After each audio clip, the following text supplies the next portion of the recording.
কি অবস্থা হলো রাজ চক্রবর্তীর।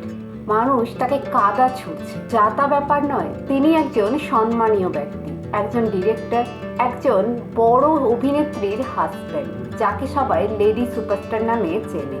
ভোটের ফল বেরোনোর আগে পর্যন্ত রাজ চক্রবর্তীর যে কনফিডেন্স ছিল, সেটা ছিল এটা। মমতা বন্দ্যোপাধ্যায় ছিল, আছে, থাকবে। তোমরা একটু দাঁড়িয়ে থেকো, ঘন্টা দুয়েকের মধ্যে বিজেপির সব লোকজন কিভাবে পালায় ল্যাচ গুটিয়ে দেখো। তোমরা খালি ওয়েট করো, সময়ের অপেক্ষা। 200 প্লাস অবভিয়াসলি। কি আশা করবো কি, বাংলার মানুষ অলরেডি ভাগ্য নির্ধারণ করে দিয়েছে, মমতা বন্দ্যোপাধ্যায় ছিল, আছে, থাকবে।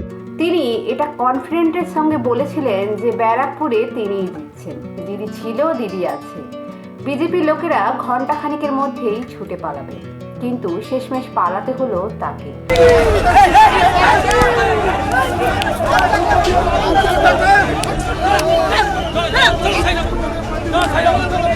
তার কি ওভার কনফিডেন্সই তার কাল হলো, নাকি এর পেছনে অন্য কোনো কারণ রয়েছে? শুধু যে তাকে পালাতে হলো সেটা কিন্তু নয়, তাকে অপমানের সাথে পালাতে হলো, তার গায়ে কাদা ছোড়া হলো। এখান থেকে জনগণ তাকে কি বোঝাতে চাইল?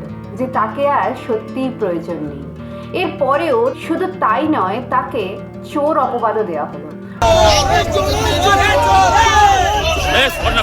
সবার সামনে তাকে চোর চোর বলে ডাকা হলো, কিন্তু রাজ চক্রবর্তী পুরোপুরি চুপ।